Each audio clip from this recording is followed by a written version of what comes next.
I'll now call the September 1st, 2022 meeting of the Oak Ridge Town Council to order. Welcome to everyone attending here tonight and those watching on our YouTube live stream. We're really glad you're here. I'd now like to invite Pastor Andy Lambert forward to give the invocation. Please rise. Let's pray together. Heavenly Father, thank you for the people in this room and their great love for this their sacrifice. I pray a blessing upon them as they represent the families. I'm thankful for those families.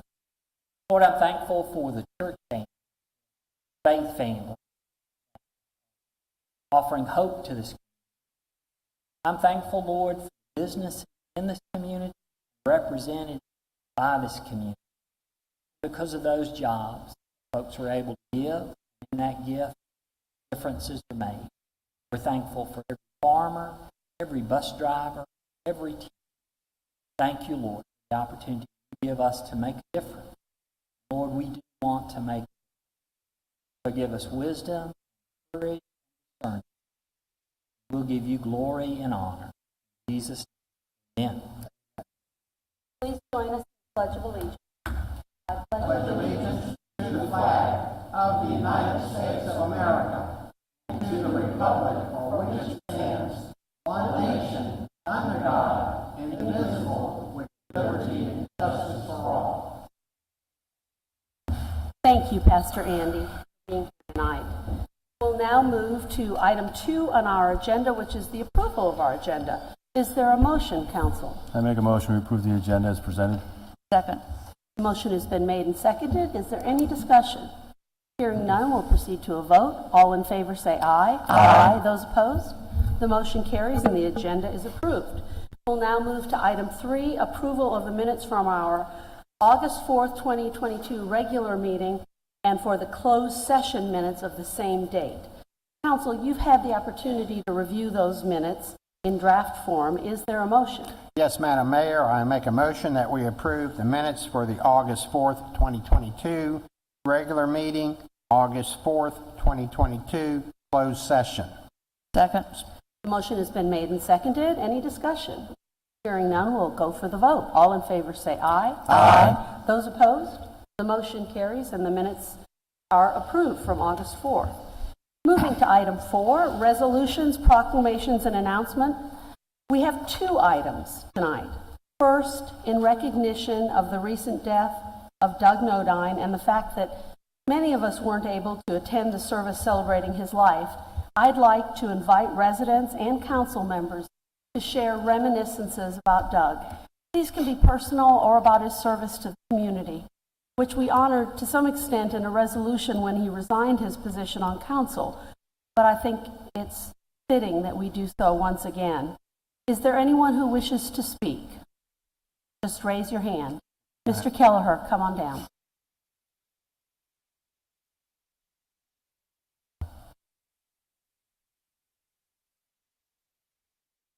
Thank you very much, and I appreciate this opportunity, and I appreciate all the work the town council does.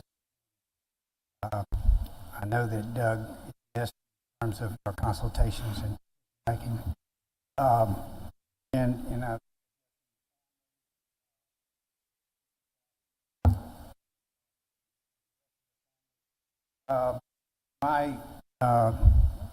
I knew Doug through the Lions Club, which he served I don't know how many years, but he was there all the time I was there. And he was great, and I think that in a dictionary, next to the word service, should be Doug and Kathy Nodine, because he epitomized service to the town, to AI Church, and to the Lions Club, and I also appreciate the fact I learned at the funeral that he was a Bob Dylan fan.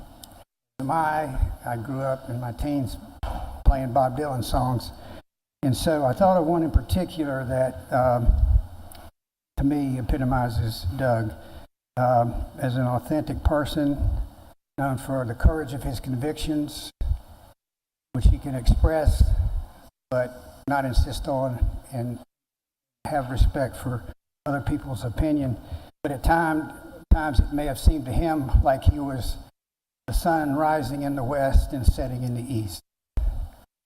And so, but he knew also if he fell down, he could get right back up. So he didn't feel like he needed any kind of protection in that regard. And insofar as Doug had fears, they did not appear to rule his life. And as the changes and chances of the earthly life may have tried to wall him in, with eyes of faith, he could see himself in his heavenly home as it was being prepared for him. Thus he was able to make his mark in this world.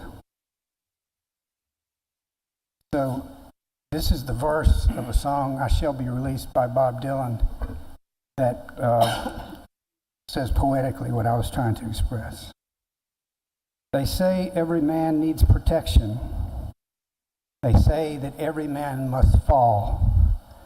But I swear I see my reflection somewhere so high above these walls. I see my life come shining from the west down to the east. Any day now, I shall be released. And so Doug has been released from this physical life and has ascended to his heavenly home, where he watches over his family. Will forever do so, and then at some point in time we will join Doug in his heavenly home as well. So I would just like to say, may Doug rest in peace. God be with us all. Amen. Thank you. Is there someone else who would like to speak? Mr. Bear.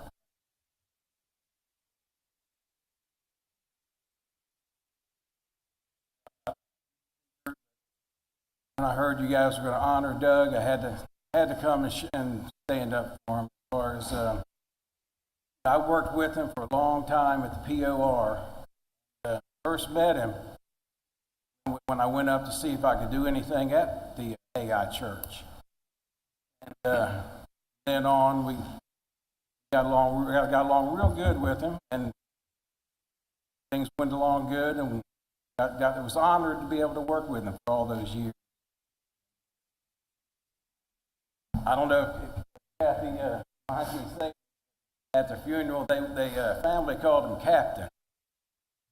Very much captain of the AI Church.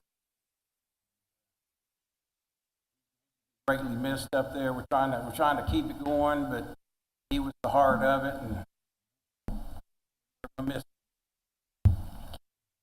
Thank you. Is there someone else who'd like to speak? I got a funny little story. Go ahead. Until you got to know Doug, you didn't always know when he was kidding or when he was being serious. And I found a Facebook account that said Dennis Nodine. And I asked him about it, and he started saying, well, that's my twin brother. And he had this long, drawn-out explanation about this being his twin brother. And he had me going for about 5 or 10 minutes that he had a twin brother. And finally, at the end, I realized he was pulling my leg. But Doug was so good at telling this story, straight-faced, serious, that I truly believed he had a twin brother. And like I said, until you got to know Doug, you didn't always know when he was pulling your leg or when he was kidding around. But like I said, it was funny, and like I said, I got a kick out of it. But like I said, it was classic Doug to tell me he had a twin brother. So. Is there anyone else who'd like to speak? Thank you. Amy.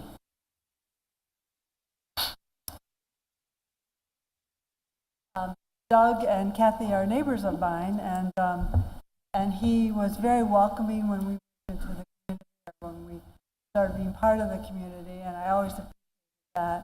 And I always admired his dedication to Oak Ridge AI Church, all that he's done. Thank you. Is there someone else who'd like to speak? Mike, come on, Mike Stone, come on down. So I'll say two things, and it won't be surprising to anybody, but first of all, Doug loved Kathy with a passion. It was just an amazing passion. So what a wonderful model of person. Somebody, I can't remember who it was, called Doug the statesman of Oak Ridge. And you know what? That's probably about right. Jim and I were talking, and this is where I'll try and channel Doug from afar.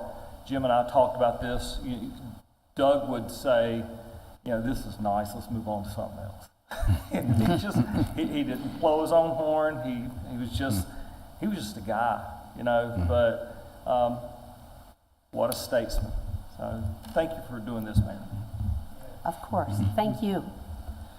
Is there anyone else who'd like to speak? Council? Yeah. Councilwoman Pittman. I didn't know Doug very well until I served with him for a couple of years on council. But one of the first things I learned is he is a man. He was a man of few words. When you wanted to talk, you kind of had to draw it out. He had a sharp wit, and he really had a lot of integrity. That is one of the things that I think about with him. Even when you were on differing sides of any discussion, he handled himself as a statesman, and he treated everyone with respect, and you knew exactly where he was coming from. I'm grateful that I got the chance to know him and Kathy a little bit. And I want to thank Kathy for sharing Doug with us, with the community, for all the years of his public service. I know that it took time away from you and your family, and we really appreciate that. The thing I think that I'll miss most about Doug is that deep chuckle when he knew he'd gotten the best of you. He would just sit back and just kind of chuckle. He wouldn't laugh at you, but he'd chuckle at you. Yeah. Fair enough, thank you. Councilman Sullivan. Yes. There's no doubt Doug loved Oak Ridge, and he expressed his love in his service to the community in so many different ways. So I just want to share a couple of memories from our time on council together. We served together for 4 years, and during that time I served as mayor. And just a little backstory, I know some of our citizens have expressed the opinion our council often walks in lockstep, because most of our votes are 5-0. But in fact, the 5 of us up here often begin considering a matter from 5 different perspectives. Mm-hmm. And we have to discuss our differences one-on-one and work them out and try to reach a consensus. I found I always enjoyed my conversations with Doug. He expressed himself in a very direct manner, with precise, pithy, and often acerbic comments, and some took that as being negative or contrary, or even just being gruff.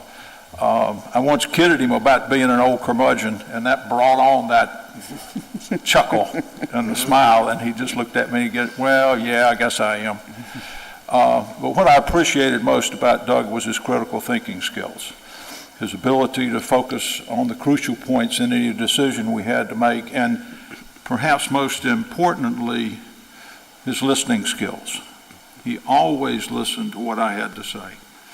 He always considered my perspective, and I reciprocated that, and as a result, we had some really interesting discussions.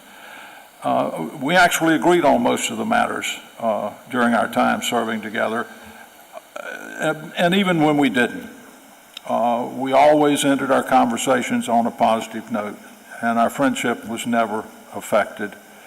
One other time I remember was the town found itself in the midst of a long-running dispute with a local business over a zoning issue. In an effort to resolve that, we agreed to mediation. I was representing the town along with our town manager and town attorney, but we needed one other council member, and I wanted Doug. And I wanted him because I respected his opinions, his business acumen, and his negotiating skills, and we were able to successfully resolve that dispute.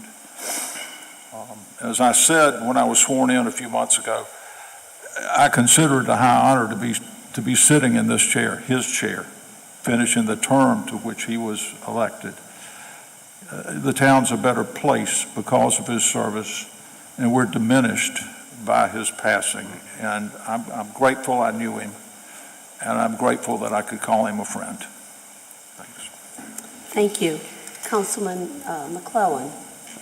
Well, Doug and I've always had a lot of respect for Doug, and Doug and I would talk politics. I know it's hard to believe. And,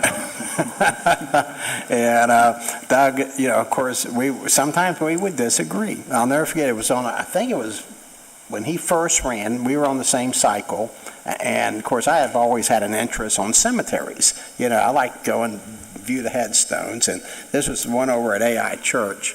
Doug, all of a sudden I hear, George, and I go, what? And he goes, they can't vote for you. That is perfect, Doug. Thank you. But yeah, I'm going to miss him. He's a great friend, and he certainly brought a lot. And I agree with Councilman Sullivan when he says we are diminished because he's not amongst us anymore. But we still have those memories. Thank you for coming out. Thank you. Doug was a man of few words on council, which I think all of us appreciated and understood. But I also had great phone conversations with him, and I was always surprised. You couldn't call him chatty, but he was a little chattier on the phone, and he was practical about so many things. He was a common sense person, something I really respect. And I got a kick. He and Kathy were going on a trip to LA, and he was a big fan of Frank Lloyd Wright. And so I was telling him of some places to go. There's a really wonderful house in South Pasadena I was telling him about, and he was saying, well, we could go do that, and we could go do this. And I said, no, not in LA. So I knew more than he did on that subject, because I could tell him, no, that's not a 5-minute, it's not a 30-minute, that's an hour to get from one place to another. And he'd look at the map, and because he's a practical guy, he'd say, that can't be. Well, it is. Anyway, I got a kick out of that, and I know they really enjoyed that trip. And he was surprising sometimes. He would surprise you sometimes with a kind of gruff compliment. I think he really enjoyed being unpredictable, and I think that was a gift to all of us. He enjoyed that. I miss him in our Lions Club meetings and here on council. And I loved, Frank, that you described him as a man of courage. I think that's really true. And he will always be a part of Oak Ridge and especially of AI Church.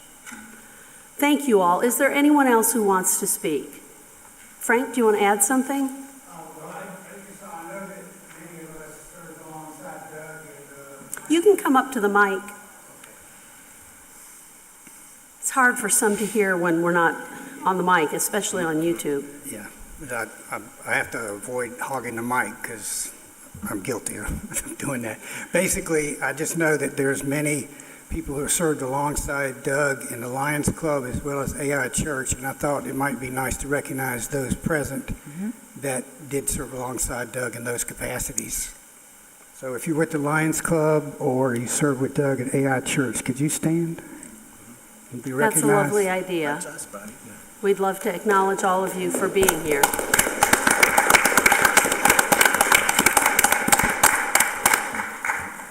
Thank you. Thank you very much. Moving on. Oh, Kathy wants to say something. Kathy, please.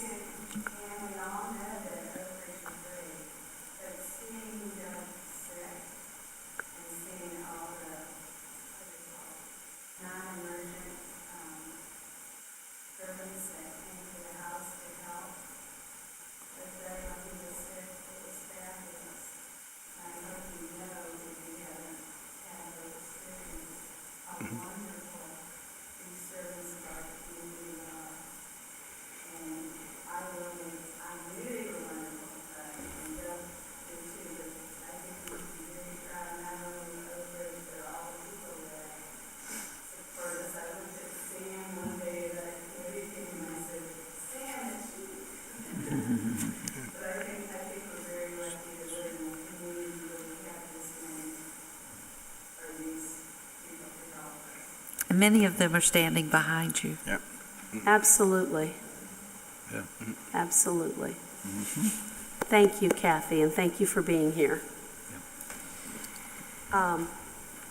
It's hard to move on from that topic. It's like we ought to have about 5 minutes of silence. But moving on to our next topic, this council wants to announce its plans tonight to dedicate a park bench to another former council member and Mayor Pro Tem, Roger Howerton, in honor of his 90th birthday earlier this year and of his long and faithful service to this town. Mr. Howerton, would you please stand for a moment? I'd just like everyone to acknowledge this wonderful servant, and I know that of this town and this community, and I want to also offer the opportunity for council to speak. But thank you for your service.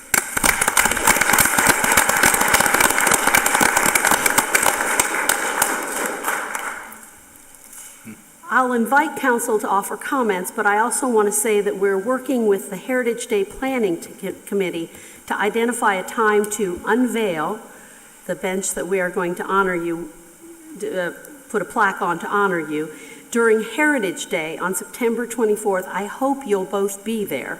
We're currently thinking that a good time for that would be 2 p.m. in the afternoon, so I hope everyone will come to Heritage Day, and especially to this short ceremony that we'll have honoring Roger.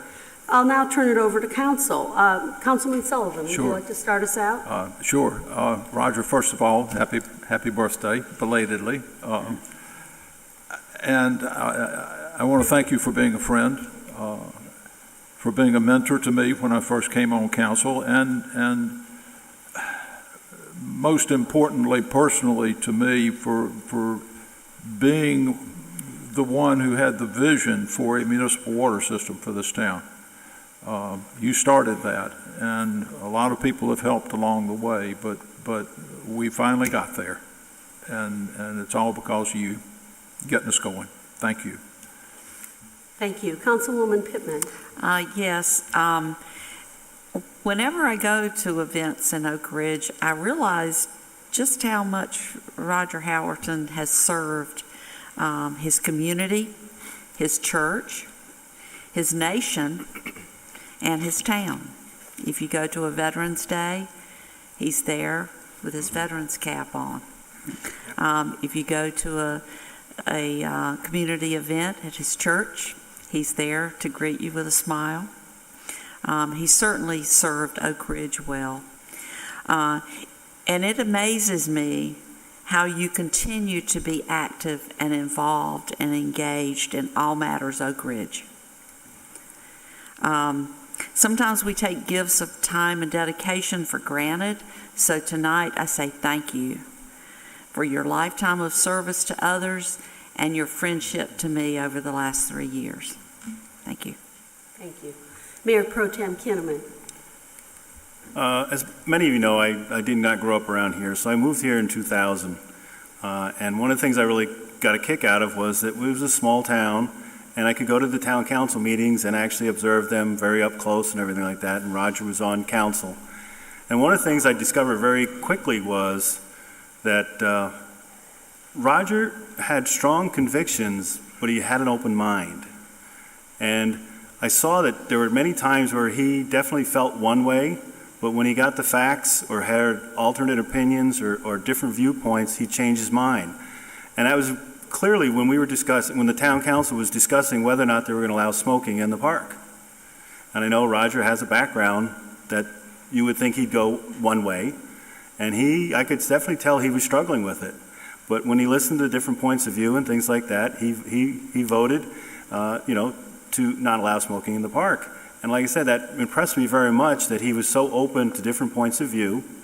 And like I said, that was it always impressed me that I could see Roger's mind constantly working up there on council, and until he actually voted, he was thinking about what the right vote was due. And I was very, very impressed with how open-minded he was about things.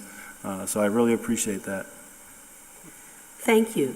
Councilman McClellan. Thank you. I remember when I first came, Roger was, in fact, I'm sitting in Roger's chair. This is where Roger liked to sit. Am I correct on that, Roger? And I think I was, when you left, I was sitting over here. I was kind of I was your wingman, or you were mine. We were as a team. One thing I've always liked about Roger is that he is everywhere. I mean, if you ever want to know about what a public servant is and what they do, it's Roger. I mean, because you're right. Roger shows up not only at the Veterans thing, shows up at Heritage Day, and I've seen him at music at the park, and, you know, you're everywhere. And the first thing you notice is that his face is like just bright. It's radiant. It's like it's reflecting light. And that's Roger.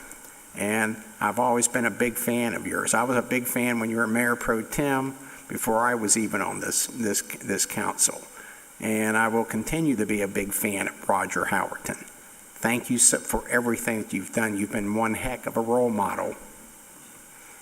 Thank you. Councilman Sullivan wants to add something. I left out one thing. Roger holds the record for chairing the shortest town council meeting since we were incorporated. It lasted all of 17 minutes. We're now 28 in. Thank you. That's a good reminder. So I'll keep my comments brief.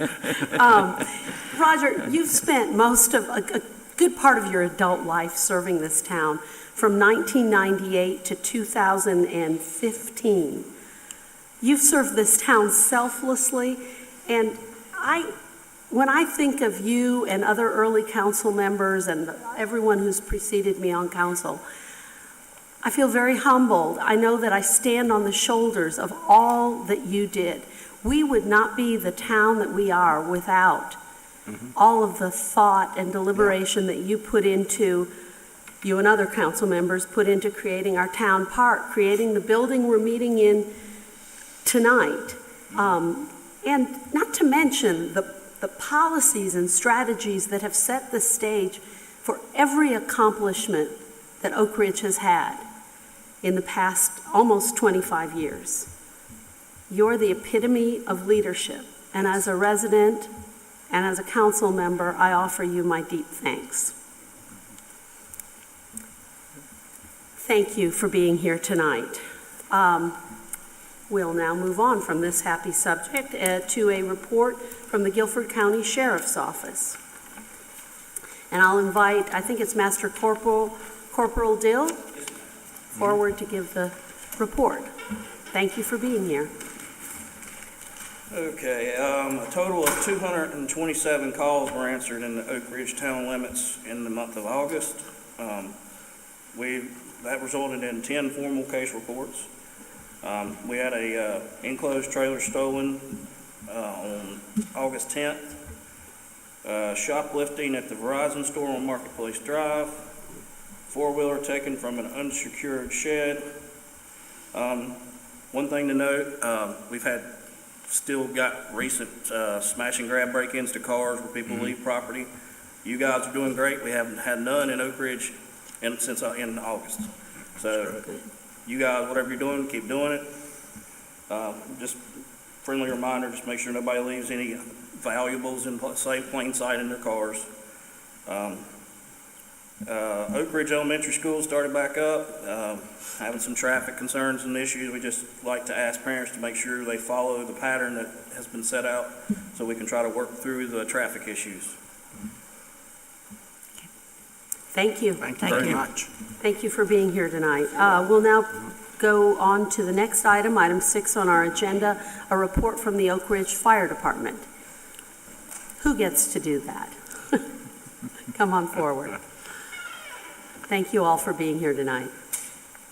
Good evening, and thank you for having us. My name is Mike Ritchie, Lieutenant with Oak Ridge Fire Department on B Shift. B Shift came out tonight.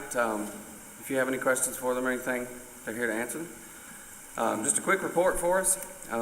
We ran a total of 3 fires in the month of August. There was no property damage or anything to these fires. These were just reported fires and dispatch fires. 9 false fire alarms, 43 rescue calls. Those are lift and assistance calls. They're medical calls. For a total of 82 calls in the month of August. Training, we had 827 hours of training between the volunteers as well as the 3 shifts of paid staff. And our average turnout response time throughout the entire district was 7 minutes from the time of 911 call to the time of arrival. So that's how we did in August. Quickly, fall's coming up pretty quick. Coming with fall is what we call fall fire season. Usually the humidity drops. Temperatures come down too, but with the humidity dropping, things dry out fast. So with that being said, any outside fires or anything like that, just make sure those are contained as well as you're staying with them because they have a tendency to get out really fast. Other than that, that's about all I've got. Do you have any questions for me? I had someone ask me recently, I think I know the answer, but I just want to confirm. Do you guys still do car seats? We do not. Okay. Our neighbor, Summerfield, does them. Okay. But we don't do them anymore. So. All right, thank you. I have a question about the fall fire. Is there a way for our residents to know whether there's a no burn alert or conditions are unsafe? Is there any type of rating in terms of when it's safe to burn and not? Yes, the Forestry Service's website, North Carolina Forestry Service, they post all of that stuff daily. And it may change during the day. They do a very good job of staying on top of that stuff. So you can go onto their website and it's on the home page. You just look it up and see. Also the news, it doesn't really say it, but those orange ozone days and those red days and stuff, those are probably bad days to do that. So. Well, people are still technically supposed to get a burn permit? Yes. Okay. Yeah, and you can do that 2 ways. You can still come to the fire station and get them as well as you can get on the Forest Service's website and get those. Thank you. So. Great, that's helpful. Yeah. Thank you for being here tonight. Thank you. Thanks for all that you do, all of you. Thank you for your support. Thank you. We'll now move on to item 7, the town manager's report. The first item is a consideration of some new and returning committee members. Thank you, Madam Mayor. The first request this evening is 3 appointments. A request to appoint Todd Hall as an alternate for the Water Advisory Committee, reappointment of Phyllis Anders to the Parks and Recreation Advisory Board, and reappointment of Patty Pasleroux to the Planning and Zoning Board. Thank you, Mr. Bruce. Council, in accordance with our policy regarding standing boards and committees, and based on a consensus vote of this council, consideration of these appointments are placed on our agenda tonight. Is there a motion? I move that we appoint Todd Hall as alternate to the Water Advisory Committee and reappoint Phyllis Anders to the Parks and Rec Board and Patty Pasleroux to Planning and Zoning. Second. The motion has been made and seconded. Is there any discussion? Hearing none, we'll vote. All in favor say aye. Aye. Those opposed? The motion carries and the appointments are approved. Thank you. The next item is a presentation on the salary study update that we have contracted with the Piedmont Triad Regional Council to perform for us. We last adopted a salary study in 2017, so this would be a 5-year kind of refresh. And Ann Taylor from the Piedmont Triad Regional Council is here to present to the board. If you have trouble hearing me, let me know. My voice does not carry well. Down a little. I actually raised cheerleaders. I don't know how. Thank you. Like I said, my name is Ann Taylor, and I'm with the Piedmont Triad Regional Council. We got a call a few months ago saying, recently we had to do some recruitment, and we found that we got little to no response. So it had been 5 years since the pay plan had been adjusted. So you were trying to recruit people at the same pay rate from 5 years ago. So it was good timing because this year, I think we have seen more change in mid-year. Years ago, you could put a pay plan in on July 1. You wouldn't look at it again until July the next year. This year, we've had large counties and cities all over the state putting in new plans in January, in April, in September. I just received all these new plans the other day that will be September 1st. So that annual thing just doesn't seem to work anymore. And we can contribute a lot of that to what's been going on for the last few years. Things we had not thought we would ever experience. But if you'll go to my next slide, please. Thank you. So why do you want to conduct this?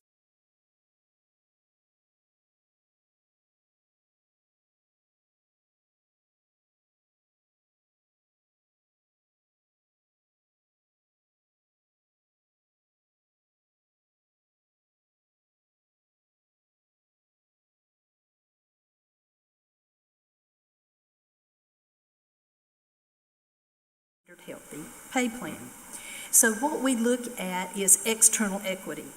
How do you rank when compared with other municipalities in this area as far as your ability to recruit qualified applicants? And then we also look at the internal equity. Is there an adequate number of grades between a subordinate and a supervisor so that all of a sudden you don't find your subordinates have been there a while and their salary has overtaken their supervisors? So we look at all of those things. So one of the first things that we wanted to determine, what were we looking for as results? This is what we were hoping to do. Provide a report with the most current comparative ratio of pay by job classification. And you'll hear me call that the compa ratio. A detailed allocation report giving outlines and options for implementation of the changes in a fair and consistent manner. Options to avoid compression, and also options to allow employees to systematically move through the range. And that's one of the things that you guys have had, like a performance review and some merit increases over the years, so that the folks who stayed with you have been able to move through their range. When I'm out doing interviews, one of the questions I get most often when I'm interviewing employees, they'll say, you know, I got hired, it started at $30,000, the top was $55,000, and I couldn't wait to figure out how to get there, and I found out there wasn't a plan for me. There was no way to get there. So we always like to see that you have ways for your employees to be rewarded for their good service and their good performance. This is just a picture of what's been happening in this area over the past few years. And if you look back, you remember back in 2008 when we went into a pretty much of a recession. Nobody could afford to do anything. Homes were being foreclosed. Businesses were closing. Your revenue would be going down because you lost part of your tax base. So there were a lot of people looking for jobs and not a lot of job openings. That was getting better and leveling out as we get into 16, 17, 18. By 19, it's looking pretty good. And what happened? We had a pandemic. So if you were a hairdresser or you had a restaurant, you were closed. I couldn't get my hair cut for months. And so it was very different. So once we started coming out of that, I'm sure here in your town, like where I live, we saw restaurants that couldn't open their dining room because they couldn't hire anyone. There were places that even now you see looking for help or sign-on bonuses. So it's been very difficult. Right now, there are more job openings than there are qualified applicants. Over this past year, of course, we've seen public health nurses, very difficult to recruit after the pandemic. Law enforcement officers, and I'm sure the fellow from the Sheriff's Department would agree, it's very difficult to get qualified applicants. So you have to think of creative ways to recruit them and retain them. So the first thing we wanted to do is say, well, where are you in the market? So we have a technician who spends her time sending these messages to all the cities and counties and towns saying, we need your census, we need your current data, and she's always updating those databases. And she creates access databases for us to use. So we found out what is the average starting pay. This is the minimum for your groundskeeper. And how does that compare with your minimum? You were 79.7% of the minimum. So kind of answered the question why it was so hard to recruit. We looked at all your different job classes, a little better at your groundskeeper 2 at 84.9, your grounds maintenance crew leader, your deputy clerk, your town clerk, your planning director, and your parks and rec director. And this is just looking at the minimum. If you had to recruit today to fill any of these positions, how easy or how difficult might that be? So we looked at it and we looked at your pay scale and said, okay, if this position is on grade 2, if we move them to 4, can we get them close to 100% of the market? So we made some recommendations to reassign jobs within your pay plan to different ranges. And the results of that, if you decide to adopt it, is that your groundskeeper 1 at higher or at minimum would be at 102% of the market. And you might go, well, why 102? That's because when you're doing this study, so is everybody else. We don't have all the new data from July 1 yet, but we're seeing significant changes that a lot of places are making. So you'll see where we recommended trying to get your starting pay to a competitive point. But once you do that and you adopt a new pay plan, you have to be careful. You have to be careful to avoid compression. Compression is when you move your minimum, but you don't move anybody else who's currently here, and all of a sudden you're hiring new people, asking someone to train them, making the same salary. And that can be very difficult, and it's a morale killer. We've gone to places where folks went without merit increases for a lot of years, and that's the first thing I would hear, is they just hired someone making the same or more than me who's never done this job, and I've got to train them. And so it can really be hard on your staff. So we've provided a variety of options for implementing it to try to avoid compression. So we gave you a lot of different percentages and ideas, just with the understanding that whatever you do, because this isn't merit or performance-based, has to be done consistently for all employees. So our recommendation was 2.5% per grade. And basically what that means, if it was a 2-grade increase, that's 10% on your pay range, but they would get 2.5 for each grade that they progressed, or a 5% increase. So if you adopt the recommendations, what that will bring you as far as your comparative ratio at minimum, from an average of 85.1% to 101.3%. If you implement the 2.5%, that would bring you from 96%, 96.2% at actual average pay to 106. And the 106 looks a little high, but this is an average of all of your employees. And you're very fortunate to have some folks that have been here 15 or 20 years. You haven't had a lot of turnover, and sometimes that's difficult because in a small municipality, people wear multiple hats. You don't have someone who's just finance, just HR, just planning. You're always doing whatever comes up that day, wearing multiple hats. So that's why that 106 looks a little bit, that could include somebody at 97 and somebody at 115. So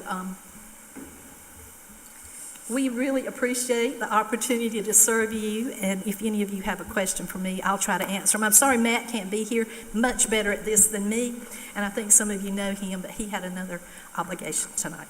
You did a good job. Thank you. You're fine. Thank you. Yeah. You've been Thank you. terrific. Questions? Thank you. Hang around if you don't mind, in case Sure. we have questions as things go on, but at this point, I'll turn it back over to Mr. Bruce. Thank you. In your package, you do have a copy of Ms. Taylor's presentation. Also included in the packets is my memo, as well as 2 additional documents related to the salary study. The first is the proposed updated pay plan based on the PTRC recommendation, and second is a spreadsheet summarizing my recommendation for pay adjustments. The pay scale includes, as referenced, a minimum, midpoint, and maximum salary for each grade, and assigns each employee position to an appropriate grade based on the market analysis. The pay scale in your packets also indicates how many pay grades each position has moved or is recommended to be moved since the original salary study adopted in 2017. I'll also note that the pay scale reflects a revised job description for the additional duties assigned to the deputy clerk position, as well as a new position that will be titled Town Clerk / Assistant Town Manager. On the back of the pay scale in your packets is the proposed budget amendment to adjust salaries of existing employees to reflect the new pay scale. PTRC had referenced a 2.5% adjustment per grade. However, after further review of the budget and other impacts, I'm recommending a slightly lower 2.0% adjustment per grade. This factor still ensures that our compensation is competitive with market rates, avoids compression, but has a smaller overall impact on our budget. The budget amendment also reflects reclassification of the deputy clerk position, lowers the proposed starting pay of the new office assistant position based on the classification, and accommodates a promotion to the town clerk / assistant manager position. My request to council is to adopt the revised pay plan as presented in your packets, approve the new town clerk / assistant manager position, and adopt a budget amendment of $43,000 $282 to implement market adjustments and promotions.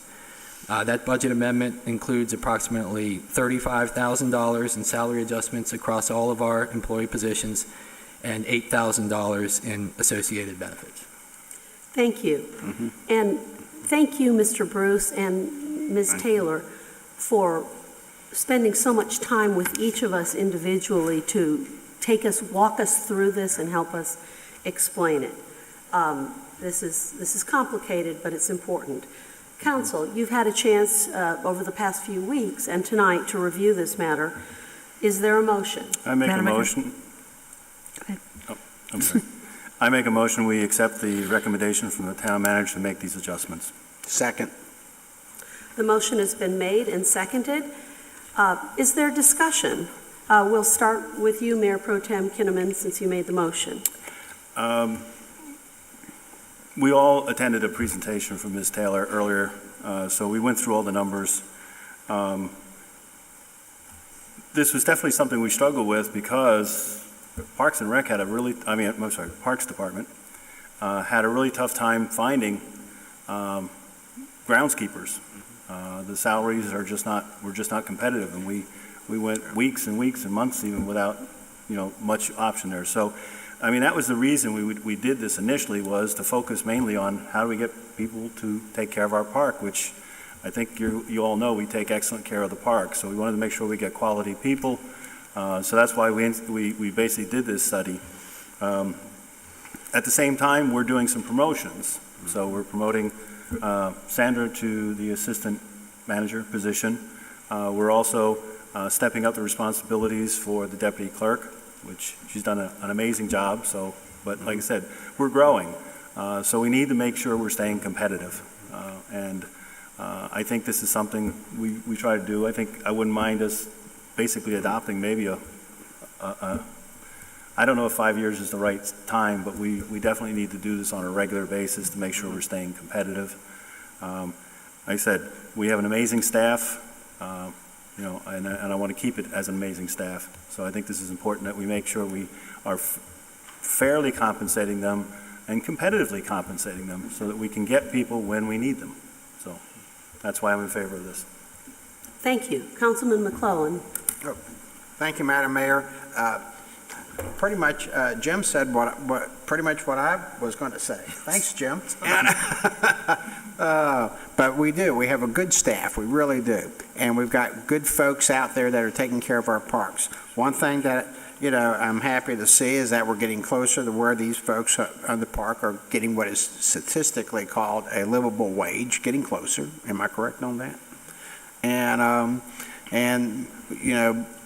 I think that and makes us competitive. It also keeps us competitive with, the deputy clerk positions, and frankly, all of the positions. I remember, in fact, I was speaking to Councilman Sullivan earlier tonight, and we were talking about when we first went down to Chapel Hill for the, ethics thing that we're required to after election. One of the things that came up at that point, let's see, that's been what, 10, am I correct, 10 years ago? Sounds like a long time. Anyway, they were talking even then about the shortage of qualified people in planning departments, town managers. There's a shortage. Everybody wanted to go over and become a high-tech, guy, the latest thing on Facebook or something. And not anybody wanted to come in and do planning, wanted to do manager, and the fact that because of that, we were seeing a price continuously, escalating. It is supply and demand. And so this is something that's been happening not only in our town, but in towns across North Carolina. And I think I'm really tickled pink that with PTRC for having done this.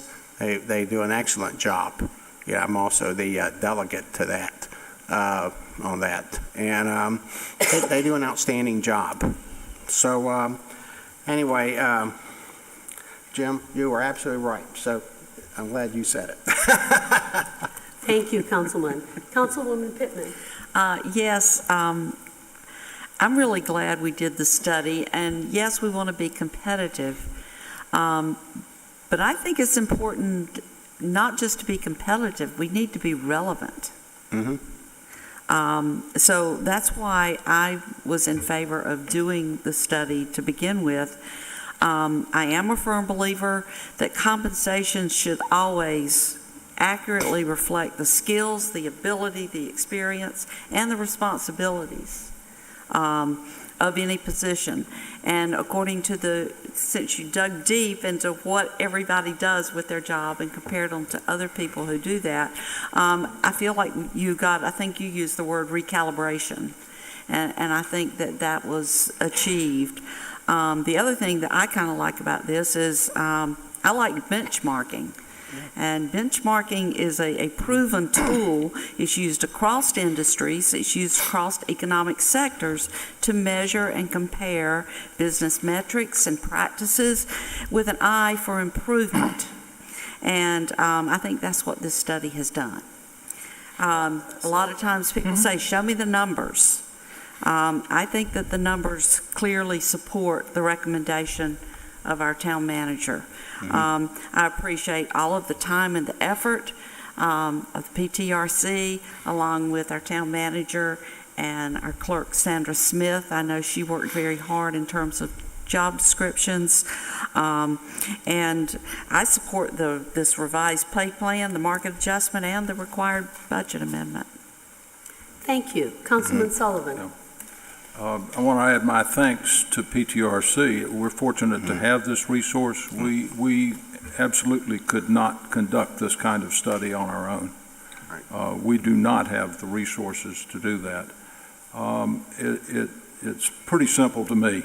We have to be competitive with our pay if we want to hire new employees, and also if we want to retain our employees, because they would be tempted to take another job if our salaries were out of balance. And the other thing I think it does is by paying attention to being competitive, I think it tells our staff that we value them and that we want to keep them here.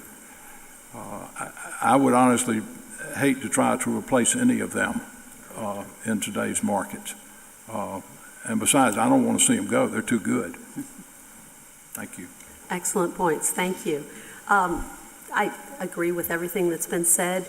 Our staff is our most valuable resource, and it really is a credit to, I guess, some of the policies you're alluding to, Councilman Sullivan, that we've been able to keep people. Last month, we celebrated 2 10-year anniversaries and a 15-year anniversary. That isn't an accident. It's not because, it's because it's a good work environment and they feel supported. And I know that in the conversations which we each had, there were 2 of us at a time that had conversations with PTRC Representative Ann Taylor. So we had several of these so that we were never in violation of open meeting laws. But one of the things that we pointed out in some of those is that, and Ann Taylor spoke to this pretty eloquently, the costs of turnover are high. Yep. And in many cases, much higher than the cost of retention. Retention is our key goal in implementing these recommendations. This year, I keep hearing this in every venue I go to that has other municipal or county people. This year, more than any other, jobs at the county and local levels are up for grabs and people are reshuffling. Maybe that's good in some places, but as you pointed out, we don't want to leave our people. I do agree that we should do this study more often than 5 years. I'm hearing that some municipalities do it once a year. Certainly, I think maybe that's a little too much for a small town like ours.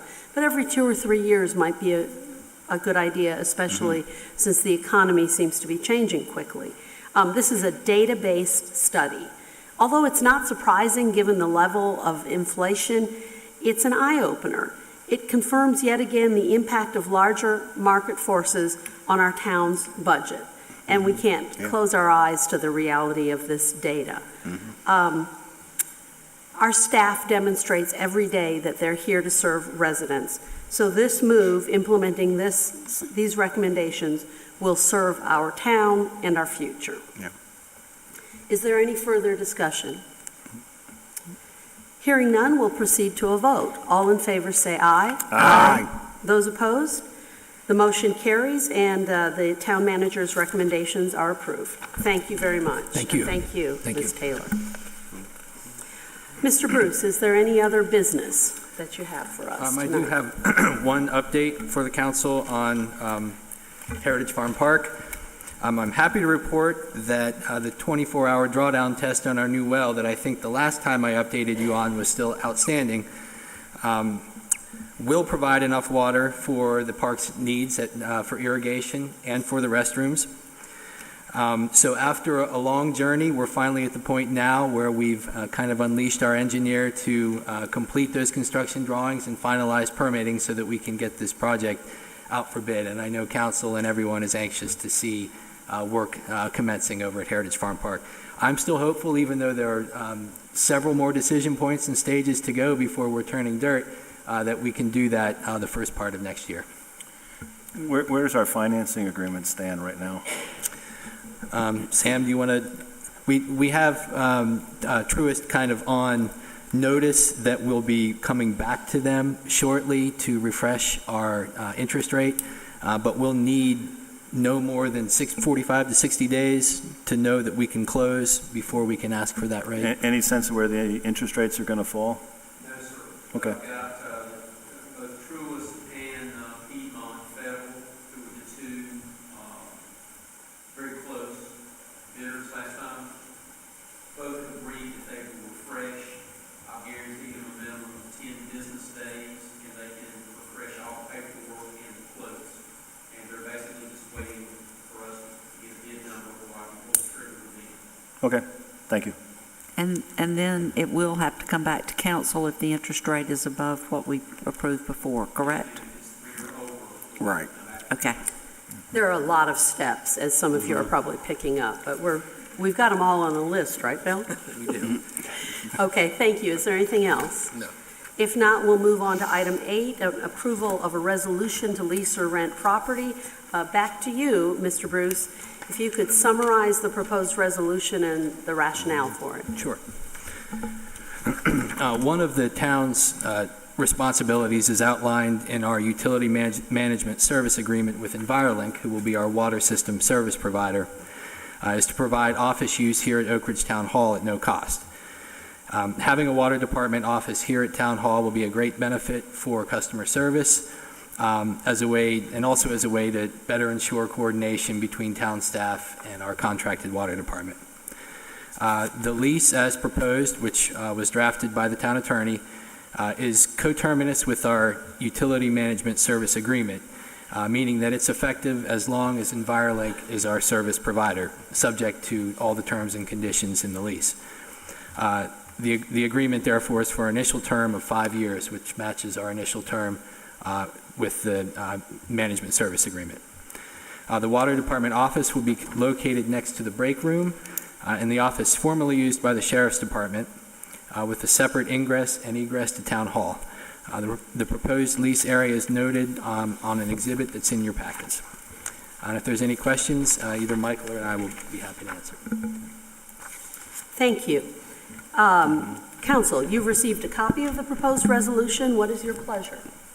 Madam Mayor, I make a recommendation that we approve Resolution R 2022-06, Resolution of Intent to Lease or Rent Property. Second. The motion has been made and seconded. Is there any discussion on this item? Hearing none, we'll, go ahead. Yeah, actually, I have a Sorry. couple questions. This doesn't sit how much, do we have to do a $1 thing? We'll do $1 a year. So it'll be $1 a year. Also,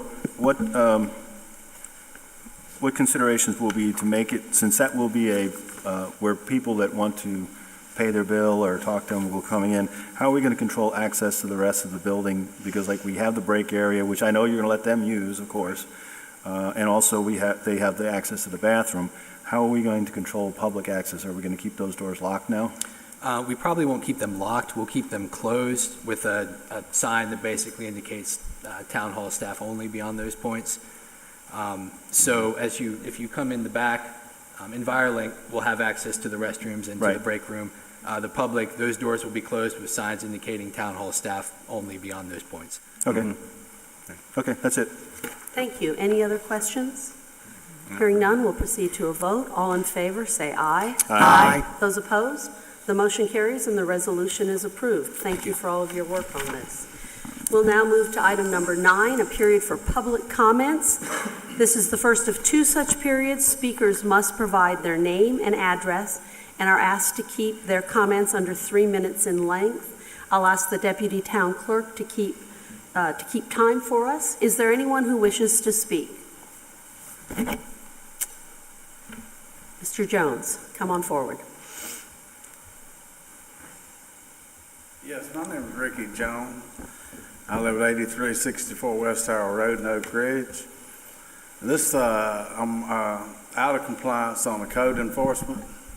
I know this thing has been dragging on a long time.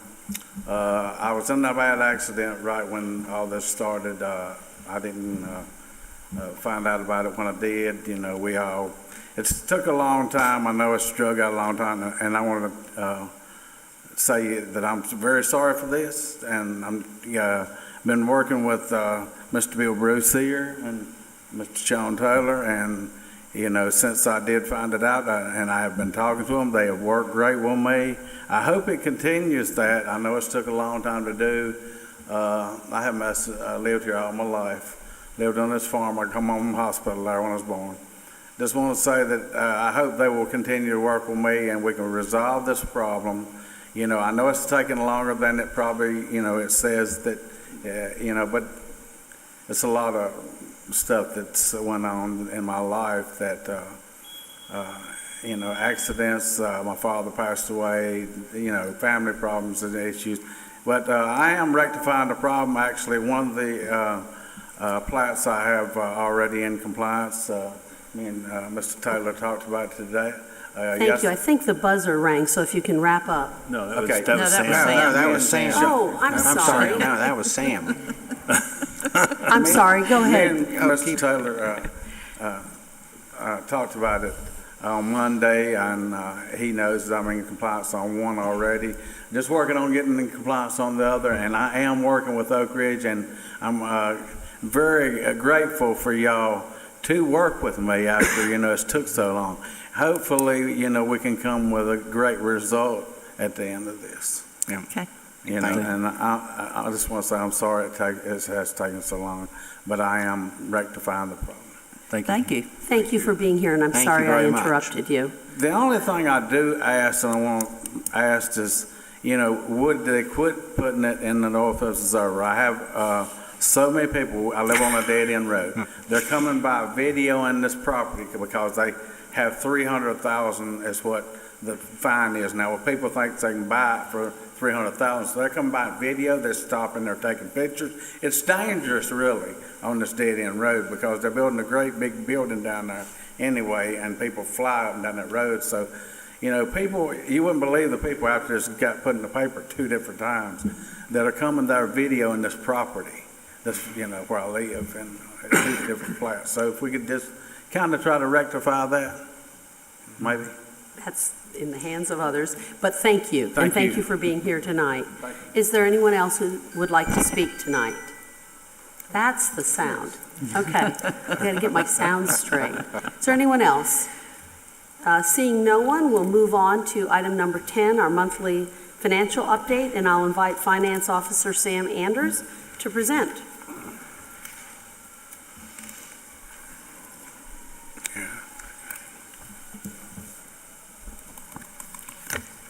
And as Ray Combs calls it, the most exciting part of the night. Everyone should have gotten a copy of the financials by email last night, and kudos to Ashley. The finance officer's report has been updated. We received information this afternoon that allowed me to verify, and we also had the ACH transmission came in. So as of August 31st, they've transferred, or in the process of transferring, $665,841.87 in property taxes and motor vehicle taxes of $9,494.25. Total that's going to be transferred is $675,336.12. This is proving to be one of the largest, earliest tax collections. Guilford County was in the news a while back, several days. It was mentioned a few weeks back. It was mentioned again this week. I believe the Rhino Times had it about the excellent collection process that Guilford County has been using. So between that and the discount period, collections have been extremely strong. And that is not in the financials since I cut off yesterday, but they have notified us, as I said. As of the close of business yesterday, we had $4,972,000 in assets, total assets, liabilities totaling $64,000, and then fund balances totaling $4.908 million, with $2,000,008 unassigned. The main thing that we had come in this month that was very large effect was the second tranche or second wave, however you want to phrase it, of the ARPA funds, $828,051. So we have had a very large month revenue-wise. Expenses, we spent $172,823 for the month. So net revenue increased to the fund balance of almost $766,000. Schedule 1 has got the breakdown in the monies on deposit at both Truist and the Bank of Oak Ridge. Then you've got your detail followed by your normal asset schedule and the debt schedule. Our monthly items were the sales and property taxes. We received some of the solid waste disposal tax, and there were Veterans Honor Green donations among other park revenues. We're still monitoring investments. It's still a fairly soft market for folks investing cash. We are looking at achieving the best rate, and we are starting the procedure. We worked and talked and did research with the auditors last week while they were out.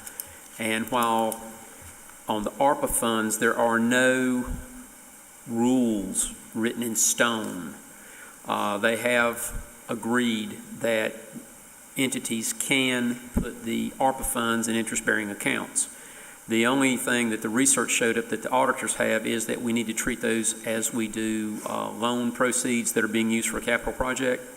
Any interest earned must be tracked and spent on the same project that the ARPA funds are being used for. So we're going to open discussions with the banks about what we can do and make sure as far as rate, in which Oak Ridge, our investment policy as promulgated by council, is actually slightly more restrictive than the state. So by action of prior councils, we can't invest in anything that has any downside market risk. So anything that's market traded, we don't touch. So we're looking at basically CDs or insured government-backed products that are similar to CDs, like the ICS program. But we are working on getting the actual physical transfer and reinvestment of that. We've got it underway. With staff, we're working on grant compliance. We've monitored the bid process, as we had already alluded to with Vice Chair Kinnaman's question. We've got both Truist and Piedmont Federal Savings Bank on standby with a 10 business day notice, and they'll re-quote once we have an active bid in. We have also coordinated with the auditors. They apprised us due to the timing of when everyone's audit is done. Everybody in North Carolina has to have them done by October. Technically, the 25th is the turn-in date with a hard cutoff on the 31st. If, under Bill's schedule, we end up in front of the LGC on November 1, we would potentially be in a conflict because we've got an audit that has been completed but not released yet. So the auditors are working with us on the timing of this so that they can have the final products available. We may have to call a special council meeting to accept, but they're working with us, and they have had this situation arise before, and they've been a wealth of information on helping guide us as to their piece of the puzzle when we go before the LGC, which this is a different LGC process now than what prior councils did when we borrowed money for the other park or for this building here. So we've got some really good help, and it's working forward on it. The auditors did finish final field work. They're working on it, and everything right now is a go. And the main thing that we're concentrating on is getting preparations with Bill, getting the engineers turned loose, getting ready for the bid process, and then it's back in the finance end's court where we have got to rock and roll, and we're getting this laid out where we can. And that's Fantastic. Thank you. I got Thanks. a quick question. Yes, go ahead. A question? The money that we'll be getting from the county from ARPA funding. Yes. Or any idea when that we're expecting that? No, that's been a subject of discussion with Bill and I as far as when I was briefing the auditors. That's probably going to be mentioned in the financials, the audited financials, as a footnote for a subsequent event, given the large volume of dollars. But as of now, the county has still not transmitted any of the paperwork to us that shows how to be transferred, when it'll be transferred, and any of the restrictions. Bill has well apprised on the compliance.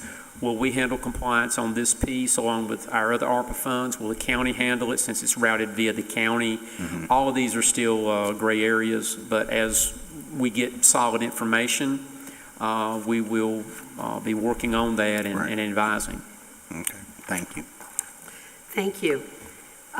If there are no further questions, Council, is there a motion to accept the financial report as presented? Madam Mayor, I make a motion that we accept the monthly financial report as presented. Second. The motion has been made and seconded. Is there any discussion? Hearing none, we'll go forward with a vote. All in favor say aye. Aye. Those opposed? The motion carries and the report is approved. Thank you so much. And if it's agreeable with council, I believe I'm done for the night. I am going to go on this dispatch we just had. Yep. Thank you. Please go ahead whenever you need to. Thank you, Sam. Thank you for your service. He wears a lot of hats in this town, and his fire hat is an important one.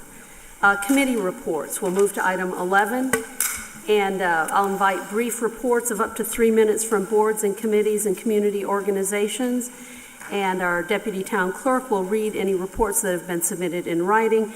She'll also keep time for us because we are cognizant this meeting's going on, and we always like to keep those reports brief to 3 months. We'll start with 3 months. 3 months? Did I say 3? Sorry, 3 minutes. 3 minutes. Sorry. I was just thinking about Historic Preservation Commission's monthly meeting. Sorry, they didn't meet, so they're not here tonight, right? So it's shorter than 3 months. So we'll move on to planning and zoning, but they didn't meet either. Great. I mean, not great, but good for tonight. Mountains to Sea Trail. They're here. We have a representative. Thanks for being here.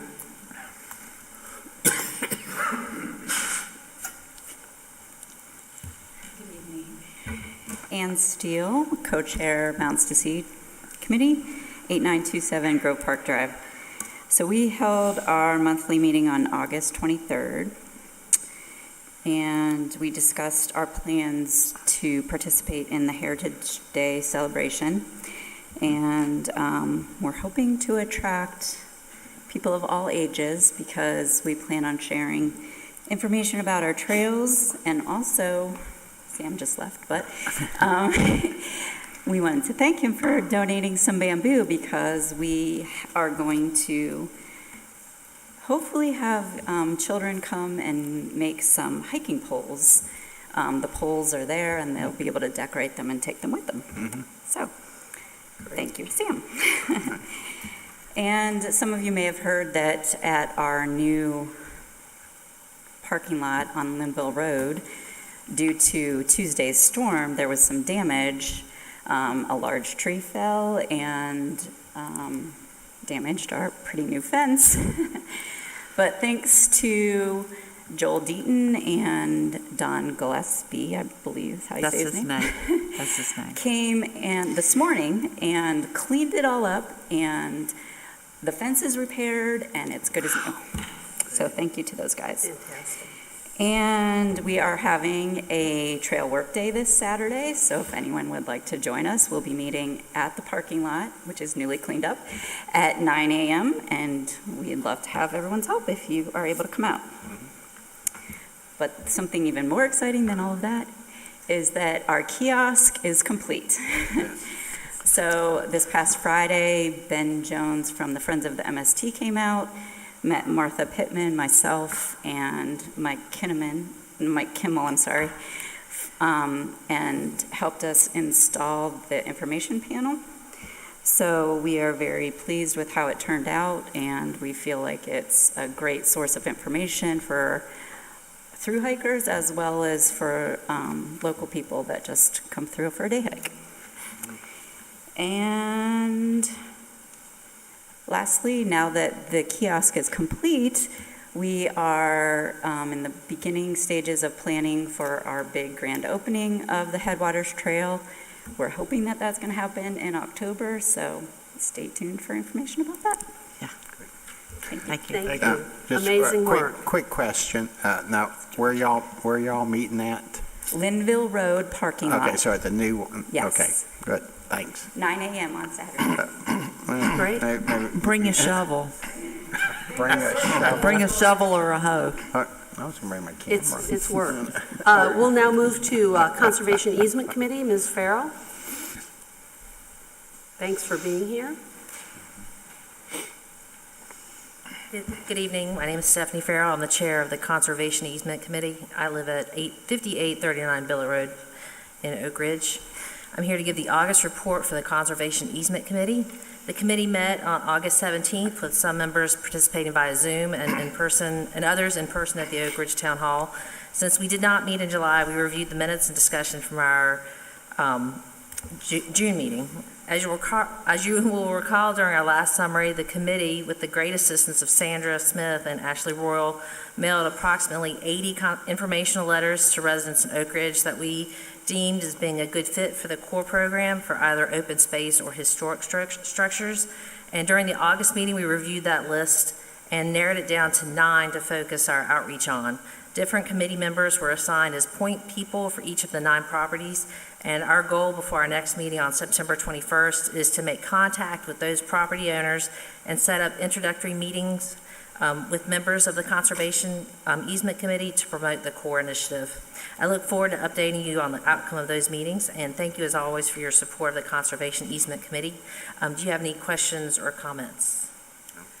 No, but I just think it's great that we're getting word of these grants out to people. Yeah, slowly but surely. So, I mean, I hope maybe we get some nibbles from all those letters, but that process of identifying some priority property owners to talk to, I thought that was a really great discussion. Yeah. Thank you. Special events, Ms. Domchowski.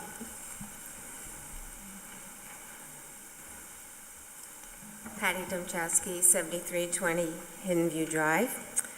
We had a great month fundraising for the Veterans Honor Green. Major shout out to Marina Shepard and Associates for their $5,000 donation. We also had $950 from Pavers donations. We continue to work on fundraising and currently stand at almost $130,000 with anticipated town matching. At the end of September, we will do the actual quarterly town matching, and hopefully with our September donations, we'll reach $150,000. Special events, we'll have a booth at Heritage Day, and we'll have a noted presence for donations to the Veterans Green. Please stop by and bring any friends that may be interested in donating. We'll also be sponsoring an old-fashioned pound cake bake contest. There'll be winners for first, second, and third place, and they'll get gift certificates from Lowe's. Flyers will be posted on all social media. There's some on the back table if anyone would like them, or if they have any questions, you can see me. Rules, entry forms, and the flyer are available on the Oak Ridge website. Our Light Up the Night event is moving along nicely with all the luminaries ordered to complete the ring around the front of the park and now down to the refreshment area where Summit Church provides the hot cocoa.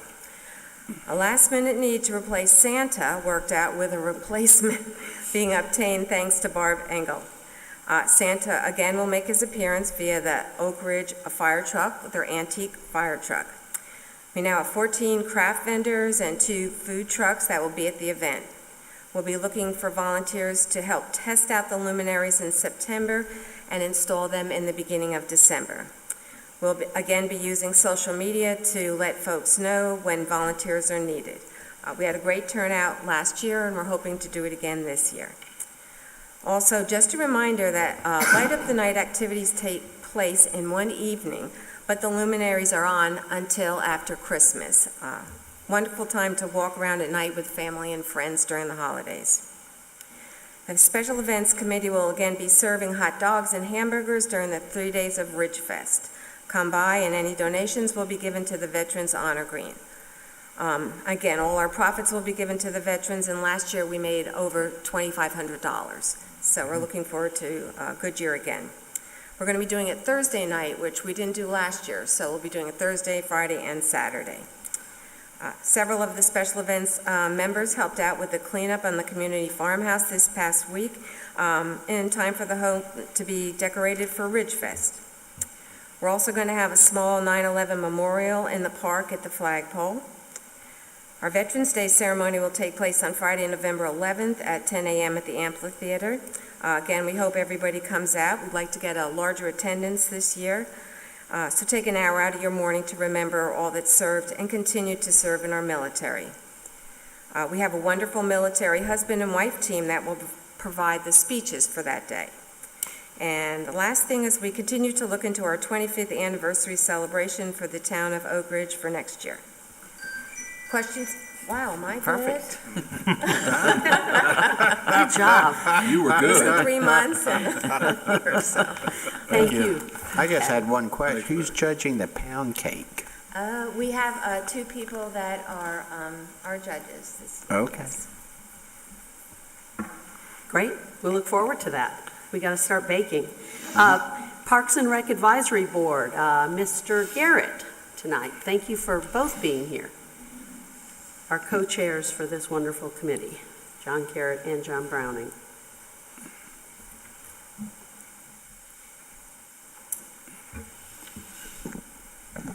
My name is John Garrett. I live at 8604 Broomfield Road, and I'm co-chair of the Parks and Recreation Advisory Board. I'd like to give you the activity report for August 2022. On August 18th, we had our monthly meeting, and during that meeting, we approved a teen advisor, which is a great thing. It's Reese Bell, really interesting young woman. Look forward to her opinions and input. She is a sophomore, so she's in her second year in high school. It's the first time we've had someone that young that I know of as a teen advisor, so hopefully we'll have longevity with someone. Second item was we approved a draft of the 2023 Oak Ridge Youth Association usage agreement, which will come to you, I think, in a month or two for approval. We also approved the revision of a for-profit permit rules. The revision was very minor, but there were some revisions of it for the park use. We also approved 3 board members as Music in the Park Subcommittee members, and they are Adam Eckenrod, Phyllis Clodfelter, and Reese Bell. On August 13th was Music in the Park for August, and for those that didn't attend it, I guess I would use some informal measures to give you an idea how successful it was. We're really not sure how many people attended. The estimate's between 500 and 700, so I'm sure it's in between there somewhere. I remember when I turned the corner there at Lisa and Linville Road, I honestly thought it was Ridge Fest because the parking lot was completely full. I got there to help take cash for the trailer concession sales, and it really didn't stop. Martha Pittman was there, and so, George, you were there. Oh, it was fabulous. And it was fun. We really worked hard. And the people, I couldn't tell who was working in the trailer, but after the night was over, we were kind of wrapping up.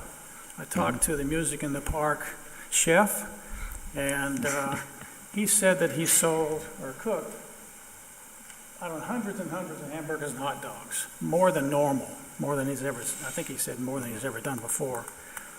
So the sales were really good. And by the way, there were cookies in the Jim Kinnaman cookie bag leftovers. Nobody had time to eat them. But, interesting enough about the night, when we were done, everybody seemed happy and felt like they had contributed something worthwhile. I really sensed that. So it was a good night. Oh, one thing I should say. I think we were successful because of the volunteers that were there. Some of them were board members, some were not. But also, I have to give my hat to Phyllis Anders for the planning she did and the emails that she sent out reminding everybody, by the way.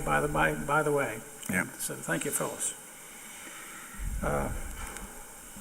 The next Music in the Park will be October 8th. We're going to skip September for obvious reasons because of Heritage Day. And also Ridge Fest. And there'll be two bands that night. It'll start at 5:30 and end at 9, so it'll be a little long, start earlier, end later. And the two bands are Twin Country Ramblers and Robertson Boys. I've heard them before. They are pretty nice. They're rather local, I think. Fairly local. Yeah, so we'll support them. Any questions? Yeah, I just got to say, that Music in the Park was just out of this world. I mean, it brought back memories, that I can remember, of when I went to rock concerts. And it was just, people were down at the road, they were hopping, they were doing it. When I saw it, I saw our future, to be perfectly honest. I know with what we've been talking about for next year, regional bands, things of that sort. I was just so proud of everyone that was there working it, and, Phyllis, everybody. It was awesome. Yeah. And so thanks for that. Thank you. Thank you. Thank you, Mr. Garrett. Let's see, Finance Committee, there's a bug up here. Yes, sorry. there is. And Water Advisory Committee didn't meet because we didn't have enough information on this well, which we're excited about. At Council's pleasure, I'd like to ask Ashley to say a few words about Heritage Day, which is coming up. It's just a occasional committee, but they've been working hard. Thank you, Madam Mayor. Heritage Day Planning Committee has been busy planning this day that will celebrate the town's heritage. The event will be held on Saturday, September 24th from 10 a.m. to 4 p.m. in the Redmond Field beside Shelter 2 at Oak Ridge Town Park. Some of the free events will include Revolutionary and Civil War reenactors with interactive displays, live music and clogging demonstrations, food, games, exhibits of household goods, farm items, and tobacco equipment, blacksmithing and outdoor cooking demonstrations, tractor-pulled rides, cannon firings at 3 different times, kids' activities, characters in period dress, and more. There are flyers in the back of Town Council of this room, and if you have questions, please call us. It's going to be a great day, and it's a time for us to celebrate our heritage and share that with one another. Thank you. One observation from last year. If there could be some pre-warning before the cannon goes off? We've already purchased, or Terry has a megaphone. A megaphone, Okay. and so we'll be announcing those at 3 different times. Okay, good. I don't think it can prevent heart attacks, though, because that's what it feels like when the Correct. cannon goes off. Yes. Thank you. Thank you. A report from the elementary school. I have that. Okay, go ahead. This is from the principal, Penny Lotion. It has been a great start to the school year. It was wonderful seeing all the smiling faces from students and parents at open house night and then again on the first day of school. Staff have been diligently preparing for this school year by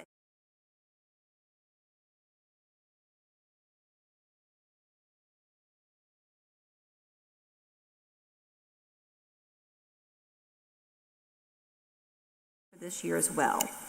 We do ask the community to be patient and understanding with traffic issues. Just like the start of every school year, this is a learning curve as we work out all the kinks. We are already seeing progress and know that it will continue to improve. Thank you so much. And Oak Ridge Youth Association, Mr. Collins. Thanks for being here tonight. Randy Collins, 4514 Peoples Road, Oak Ridge. Short and sweet tonight.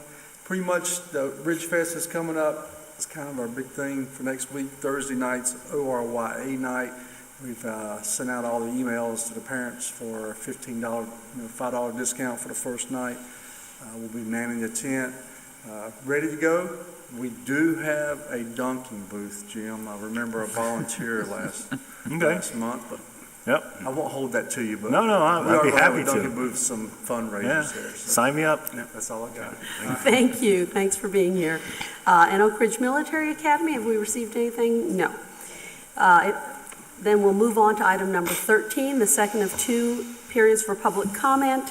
Same rules as the first time. Is there anyone who wishes to speak? Seeing no one, we will close. I'm sorry, what? We have a scout.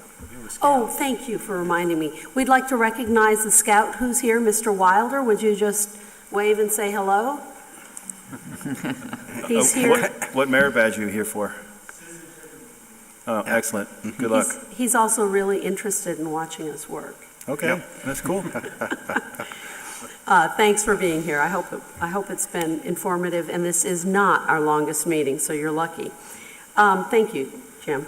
We'll now move on then to council comments. We'll start with you, Councilman Sullivan.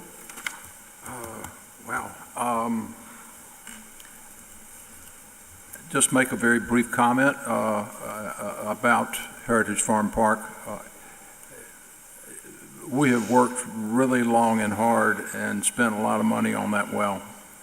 Actually, it's 3 wells, only one of which has proved to give us the quantity of water we need, but we actually have an abundance of water.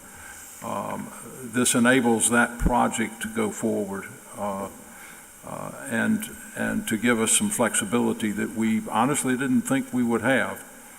There is a reason that the town has been pursuing a municipal water system, and that was proved out by the time and the money that we had to spend to get that well that we desperately needed, or we could not go forward with the development of that park. So we're very, very fortunate and appreciate the work that DNY Well Drillers did for us. They've been great partners to work with. Thank you. Thank you. Councilwoman Pittman. Just reminders about the things we've already heard about tonight. I'm sorry, I am going to miss Ridge Fest. I'm going to be out of town. So, Randy, I'm sorry I can't make your booth. If I were here, I would. But I do hope to see everyone at Heritage Day. The committee has worked very hard, and Ms. Anders back there is one of our guiding lights in getting that done and getting a lot of people together. There's also going to be a lot of the town committees there. So if you're interested in what is going on with our committees and want a little more information, please come out, enjoy all the fun, the food, the heritage, the reenactors. We're going to have some folk toys you can play with, but also take the time to stop by the town committee booths. And learn a little bit more about what each of them does. As Ann Steele mentioned, we do have a MST Trail Work Day on Saturday from 9 to 12. We're meeting at the Linville Road parking lot. Everybody loves to hike on our trails, and most people don't realize all the work done by volunteers to get those, to make build and keep those trails great places to hike for Oak Ridge residents and from people across the state. So anybody that would like to help out with that or learn more about our trail building and our plans for Oak Ridge Trails, come on out on Saturday and get to know some of us. They're great people, very down to earth. And if you have tools, bring them and wear shoes that can get muddy. George? Thank you. Mayor Pro Tem Kinnaman. Several of us up here are members of the Lions Club, so I have a couple of Lions Club announcements going on here. Lions Club will be at Ridge Fest. We have a ball toss, which the kids just love. Like I said, the kids can't get enough of it. It's a silly game. You throw balls, you knock down water bottles, and we give them a little piece of candy or a little toy. They don't care about the candy or the toy. They just love knocking down the bottles. We have kids come back 30, 40, 50 times, I think, so it's a lot of fun. For Heritage Day, Lions Club will be selling our hot dogs that people really like, so come on out and have a hot dog. We have some really great hot dogs. Our annual golf tournament is the 29th, I think. I think so. Yeah, so it's up at Greensboro National. Yep. It's a captain's choice. It's a lot of fun. We feed you. We do a lot of things. So if you're interested in playing golf or you want to sponsor a hole, we're happy to have sponsors there. Wi-Fi is almost here. They're in the testing mode. In a perfect world, we might have it actually available for Ridge Fest, but I'm not going to promise, but we're close. So there. And as always, blood. Blood's needed, really, really needed. I usually tell people about the United Methodist Church because they have a blood drive every 2 months. Well, all the other churches have blood drives too. Summit just had one recently. Central Baptist has one. You can go on the redcross.org website and find a blood drive pretty much any day of the week. So if you're able to give blood or you know someone's able to give blood, please encourage them to give blood. It's something that we haven't been able to provide artificial yet. So if you can donate blood, it's really, really important to try to do so. Thanks as always. Thank you. Councilman McClellan. I want to thank everybody who came tonight to the meeting. I want to thank our volunteers. I want to thank particularly, the work of the hardworking folks down there at the Trail Committee. And 9 o'clock. And but I want to thank everybody because and especially I want to thank the folks who were there at Parks and Recs for at last month's Music in the Park. Wow! I mean that's the only word you can use. Wow! And I would say probably I know someone said 500. 700? Is that what you said? Yeah, I would just split the difference, 600. And it was huge.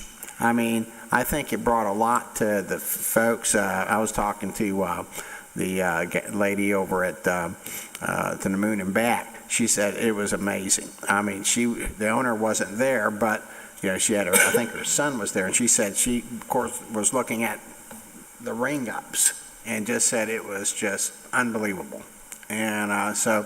This is, the park certainly plays an important role in the economic development of this town, and that's one of the things that really helps to further and get our name out there, where people want to either come and live here or maybe take the risk in having a business here. And the more we can do for that, the more folks we keep it and, hopefully get jobs for. So anyway, I want to thank everybody for coming tonight. And as I've always said, it's truly an honor to serve you, the citizens. Thank you. Thank you. And I want to thank again, I know Patty mentioned this, but thanks to all the people from special events, friends, family, and new people who came out to spruce up the Redmond House. I know we approved a site plan at our last meeting that will eventually result in the beautification of this really prominent corner of our park. But it's great to have a head start and to clear out the overgrown landscaping to better display the house, which is a lovely little Craftsman historic tenant farmhouse. I'm really excited about Ridge Fest and Heritage Day, and also I'm really glad that our town observes 9/11. That's important. Thank you to our Special Events Committee and to all the other volunteers, and especially to our Parks and Rec staff who really make Ridge Fest possible. and certainly make the cleanup from Ridgefest possible. So thank you. And if there are no further comments, we'll move on to our final item, which is adjournment. Is there a motion? I move that we adjourn. Go ahead. Second. All in favor, say aye. Aye. Those opposed, we are adjourned.